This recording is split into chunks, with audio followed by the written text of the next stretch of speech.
دنیا میں بہت سے انقلابات آئے ہیں اور بہت دنیا عروج و زوال سے گزری ہے.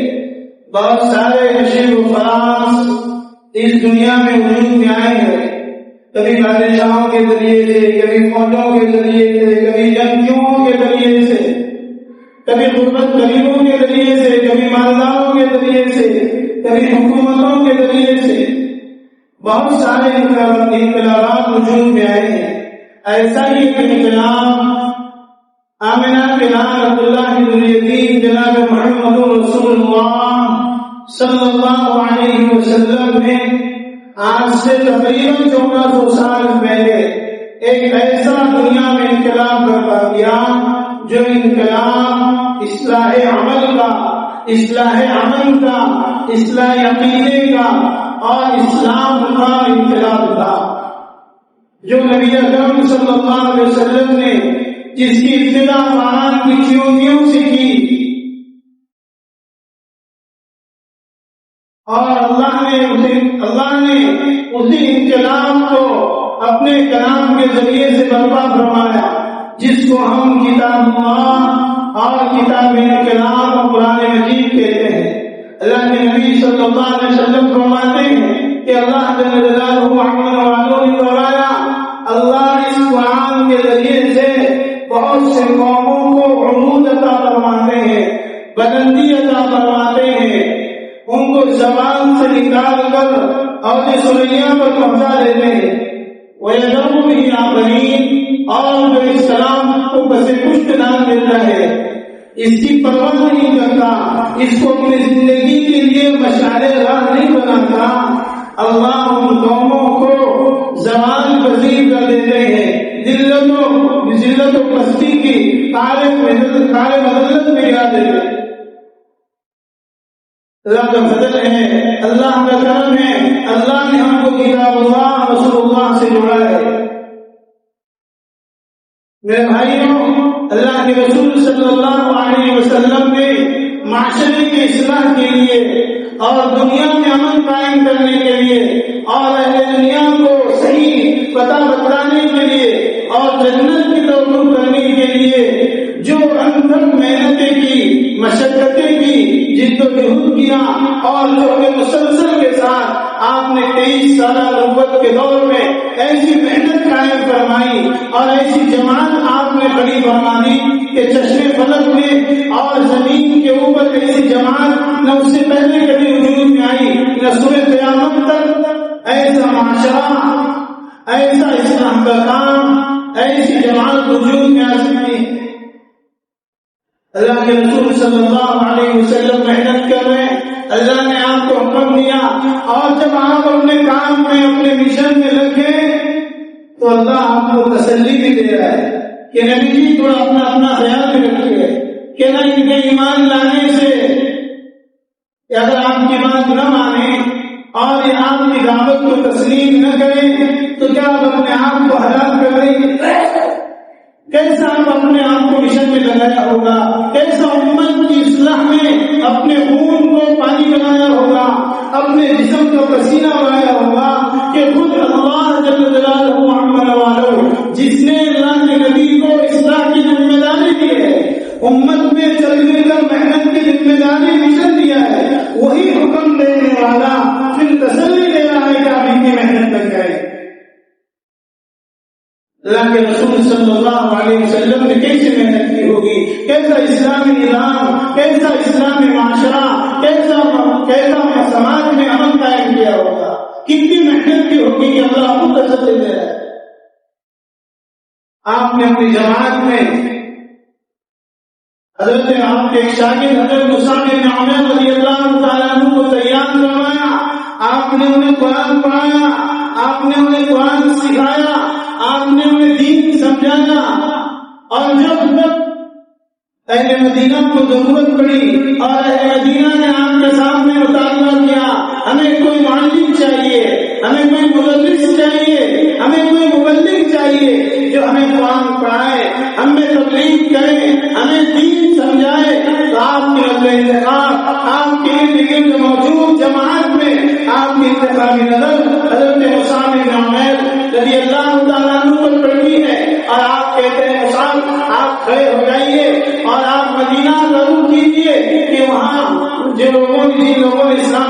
قبول کیا، انہیں قرآن سکھانا ہے، اللہ کا دین سمجھانا ہے، اللہ کے دین کی محنت کرنا ہے۔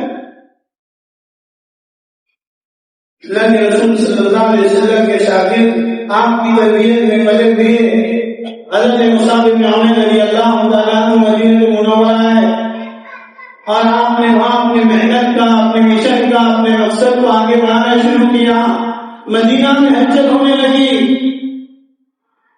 مدینہ میں نبی اکرم صلی اللہ علیہ وسلم کی دعوت کی ہوا چلنے لگی۔ اہل مدینہ، قبیلے اوس، قبیلے خزرج کے لوگ اسلام میں آنے لگے، حلقہ بغور سے اسلام ہونے لگے، حتیٰ کہ یہ دعوت آپ کی سرداروں تک پہنچی۔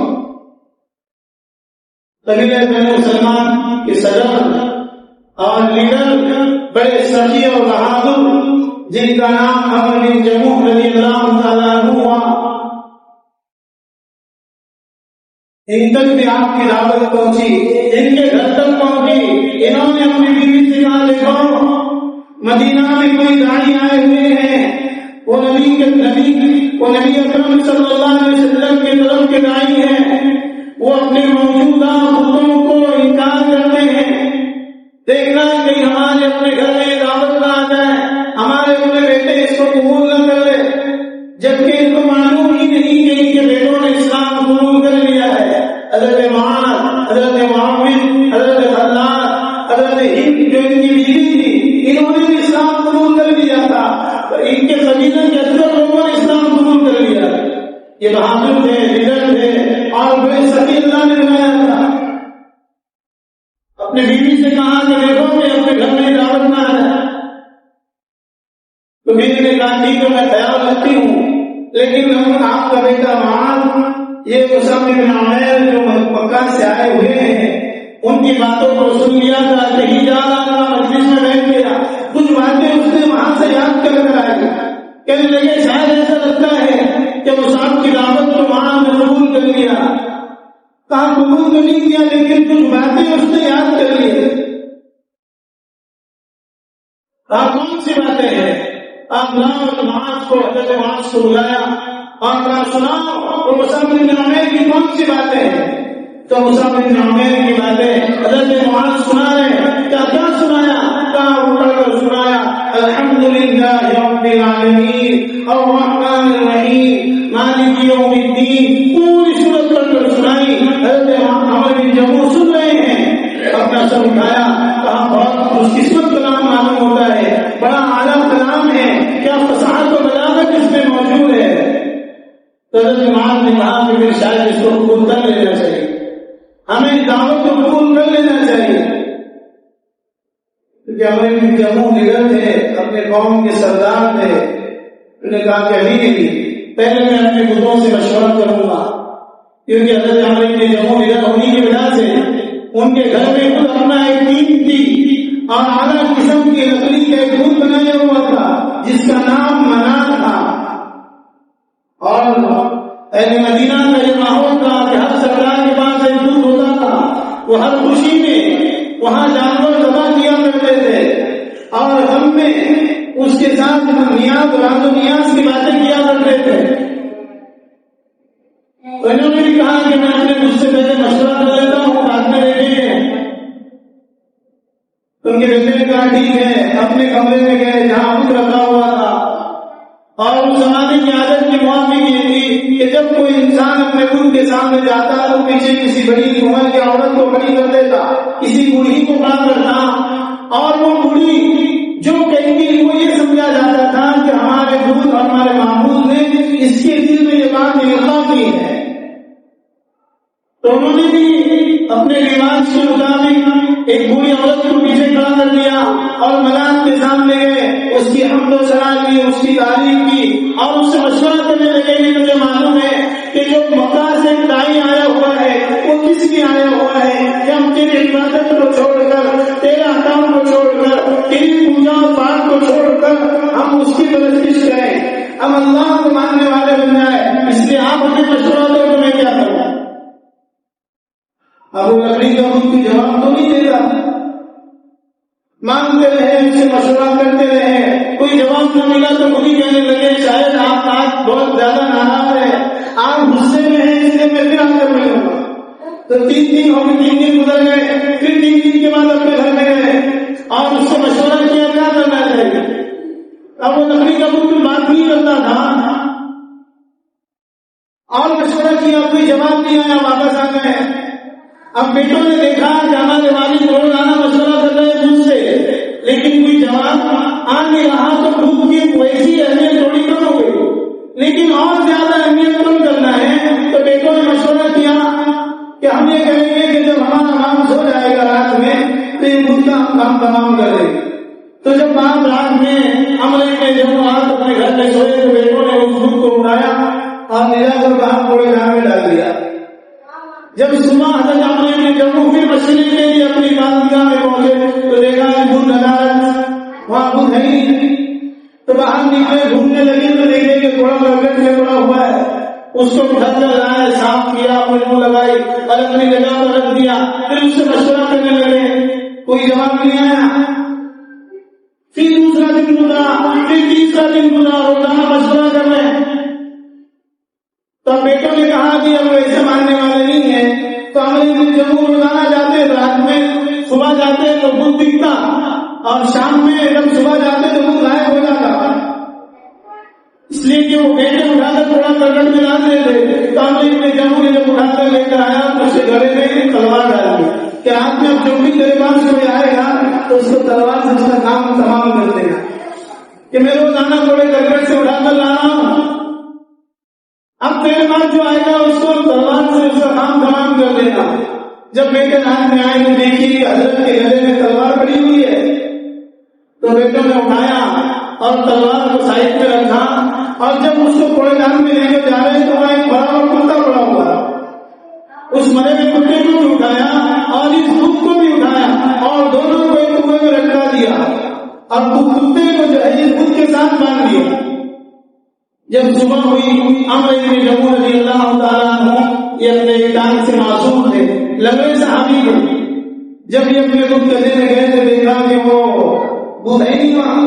جب ڈھونڈنے نکلے تو تھوڑا کرکٹ کی جگہ پر کیا روزانہ ملتا تھا وہاں تلاش کیا، وہاں بھی نہ ملا.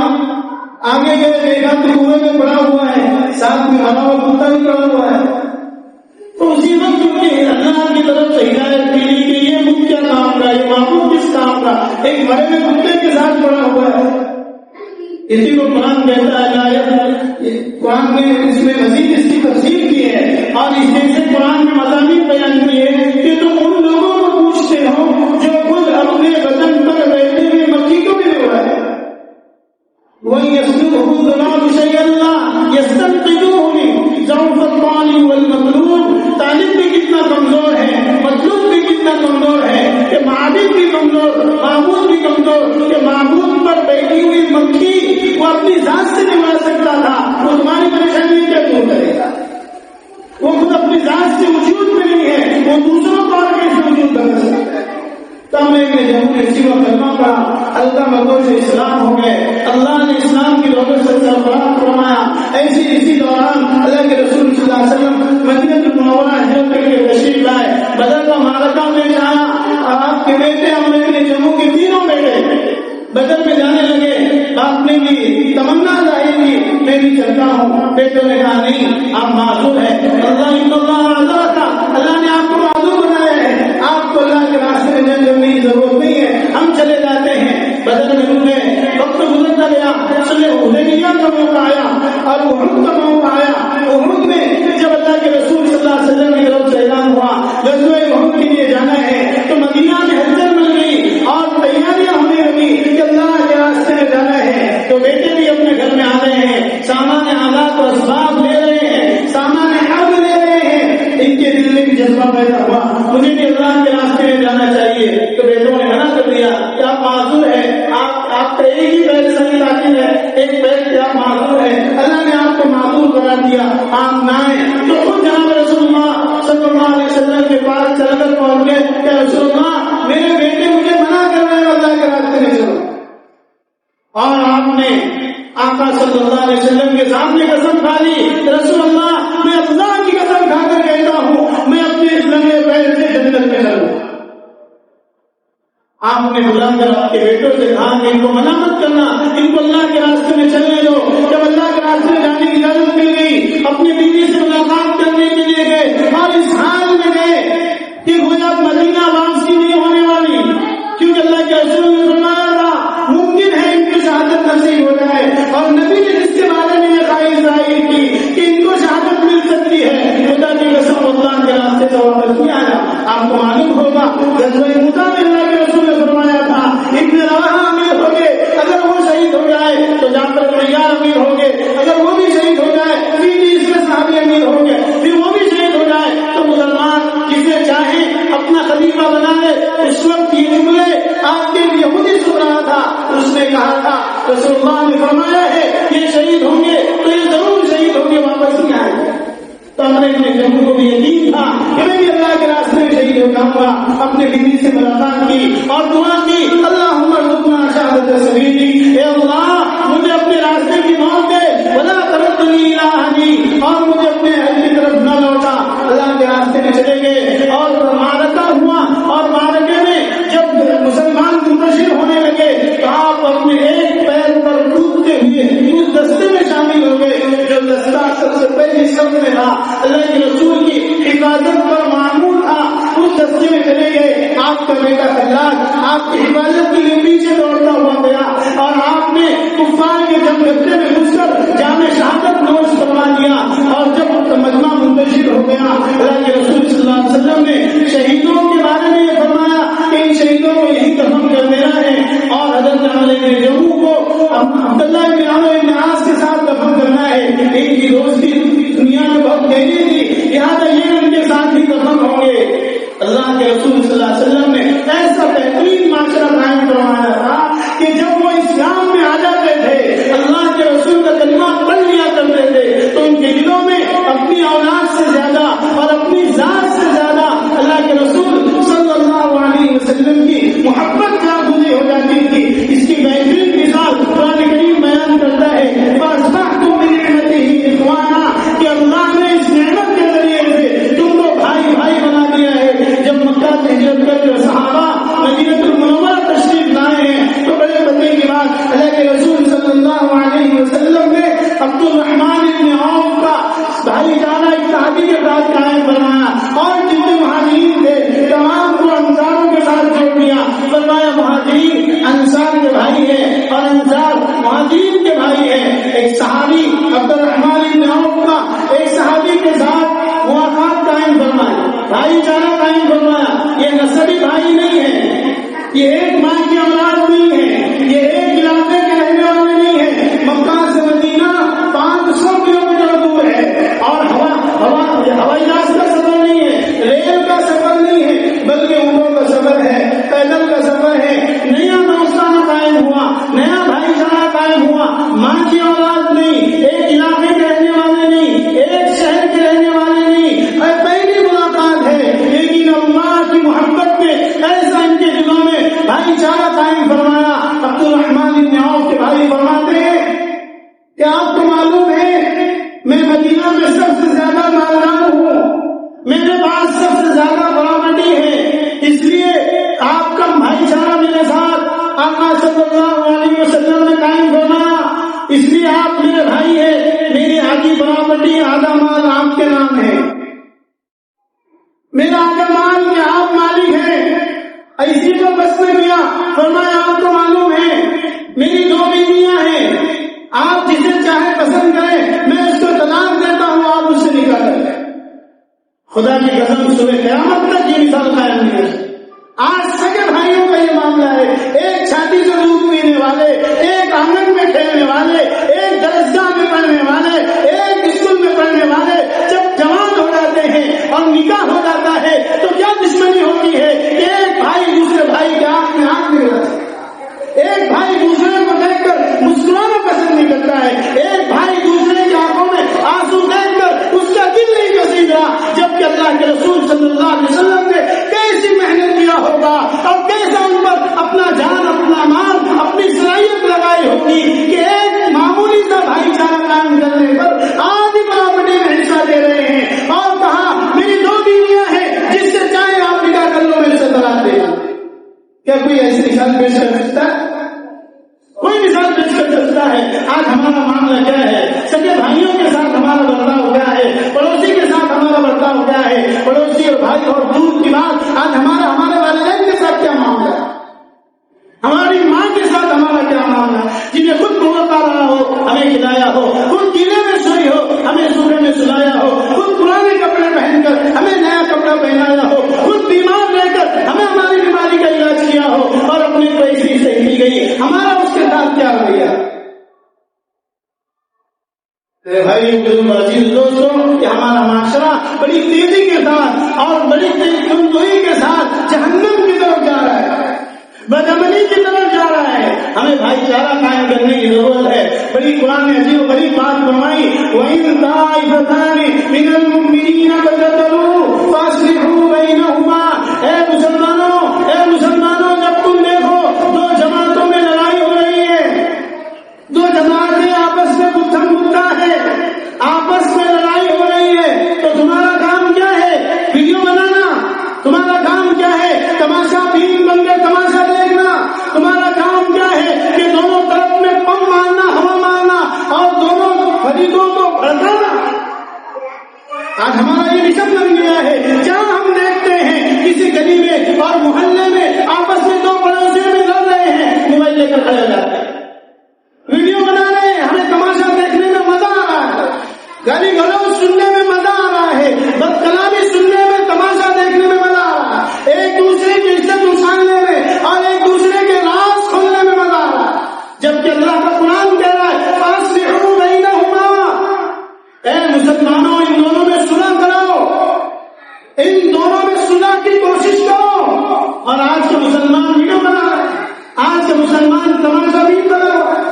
ہمارا ماضی یہ ہے، ہمارا قرآن یہ ہے، ہمارا تمدن یہ ہے، ہماری تہذیب یہ ہے، ہمارا کلچر یہ ہے، ہمیں قرآن یہ کہہ رہا ہے ہم تماشا بین نہیں آئے ہیں، ہم تماشا بین بن کر نہیں آئے ہیں، ہم لوگوں کا ننگا ناچ دیکھنے کے لیے نہیں آئے ہیں، ہم آپس میں صلح کرانے کے لیے آئے۔ کون کر رہا ہے؟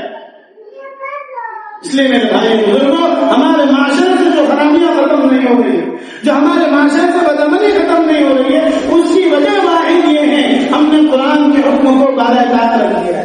ہمیں معلوم ہی نہیں قرآن ہم سے کیا کہہ رہا ہے۔ قرآن کہہ رہا ہے جب دونوں میں جھگڑے ہو، جب دونوں میں آپس میں گفتگو ہوتا ہو، دونوں کی بات نہیں بن رہی ہو، ہمارا کام ہے صلح کرنا، ہمارا کام ہے ان دونوں کو ملانا۔ آج ہمارا معاشرہ اس حد تک، اس نیچ حرکت تک پہنچ چکا ہے کہ جب وہ جھگڑا ختم ہوتا ہے، ایک فریق ان کے پاس جاتا ہے، انہیں بھڑکاتا ہے، ان میں ہوا بھرتا ہے، دوسرا فریق دوسرے کے پاس جاتا ہے اور ان کو بھڑکاتا ہے تاکہ ان کا جھگڑا ہو اور ہم اپنی روٹیاں سیکتے ہیں۔ اللہ کی نظر سے نہیں بچیں گے، اللہ کی نظر سے نہیں بچیں گے۔ دو مسلمانوں کے درمیان جھگڑا کرانا، فرمایا جنت کو اپنے اوپر حرام کرا دیا۔ شریعت میں جھوٹ بولنا کبیرہ گناہ ہے، جھوٹ بولنا کیسا ہے؟ کبیرہ گناہ، بہت بڑا گناہ ہے، لیکن شریعت میں مشکات شریف کی روایت میں 8 جگہ جھوٹ بولنا بھی چاہیے۔ کتنی جگہ؟ 8 جگہ جھوٹ بولنا چاہیے، جبکہ جھوٹ بولنا کبیرہ گناہ ہے۔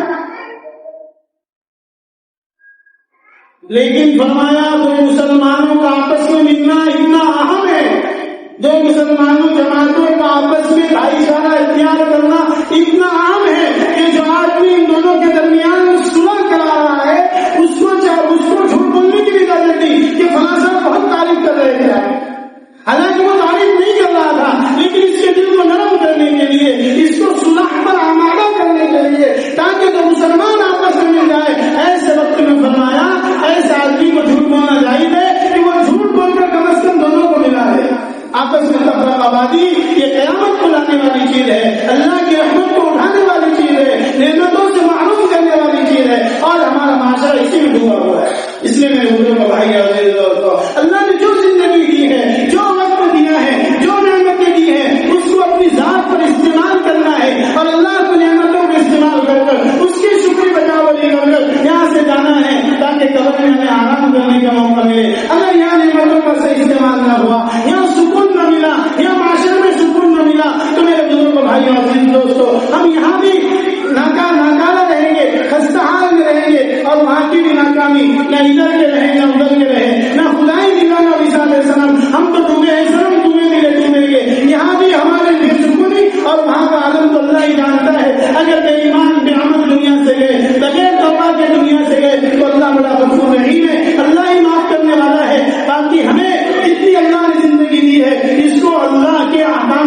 میں گزارنا ہے. اللہ مجھے آپ کو عمل کی توفیق عطا فرمائے.